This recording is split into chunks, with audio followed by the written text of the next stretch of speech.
Here we are, Thursday, April 2nd, Coach Crawford, back here at College Hill CrossFit in Greensboro, North Carolina.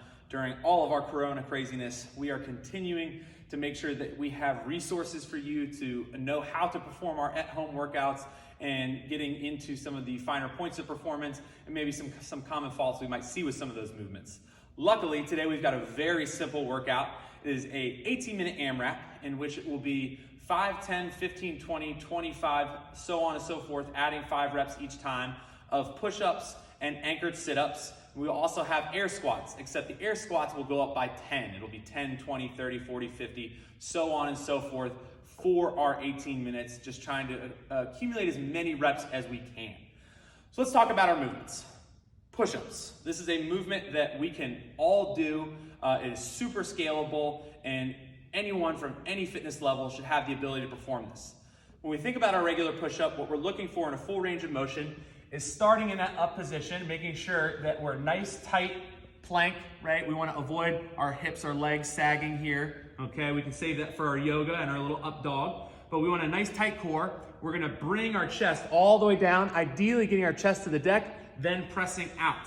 Now, if you are unable to get all the way down there, we want to at least get to 90 degrees with the elbows and then press up there, okay? Now, thinking about if you are unable to perform that, what are some scaling options you might have? Yes, knees are one of those options where you can come down, still touch the chest, but I like to keep the whole body into play with this movement. So instead of going with the knees, if you have an object like a chair or a box or a bench or something that's just raised, we can use that object to change our angle, right? But still keep a nice flat position of the whole body and go all the way down, all the way up there, okay? Again, making sure that you're hitting that full range of motion.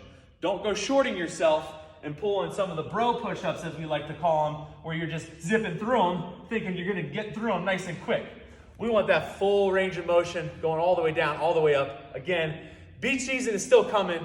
We're still getting ready, okay? Now, anchored sit-ups, we can get our feet underneath some dumbbells. Maybe it's putting them underneath the couch or our bed, wherever we can get our feet anchored down. Whatever is gonna get the job done, let's use that. I've got my dumbbells here today, and I'm gonna start by laying nice and flat. I personally like to cross my arms here, and I'm gonna raise up, bringing my elbows just past my knees to help give me a point of reference to make sure I'm staying consistent with my range of motion here. So with our feet anchored, we should be able to pull up from there, so firing into our legs a bit, but more focusing on that core as we're coming up, going through that movement. Then, our air squat, similar to our prisoner squats we had yesterday. Only difference is we don't necessarily need an object to squat to. We now want to keep our chest up. We can stick our hands out to help us stay balanced, but we want to begin by sending the hips back and down. So that weight stays in our heels the entire time and our knees stay tracked over our feet. We ideally would like to get the hip crease below the top of the knee and then ensure we stand all the way up there. Some common faults to be aware of: knees breaking first. So the knees bending first and our weight shifting forward into the front of the feet as opposed to sitting back in the heels. That's why we say sit those hips back. Additionally, think about what your knees are doing. Sometimes we'll see individuals let those knees swirl in on them. We want to keep those out. So think about pushing those knees out or pushing that floor apart with your feet, and that'll help keep your legs tracking in the right position.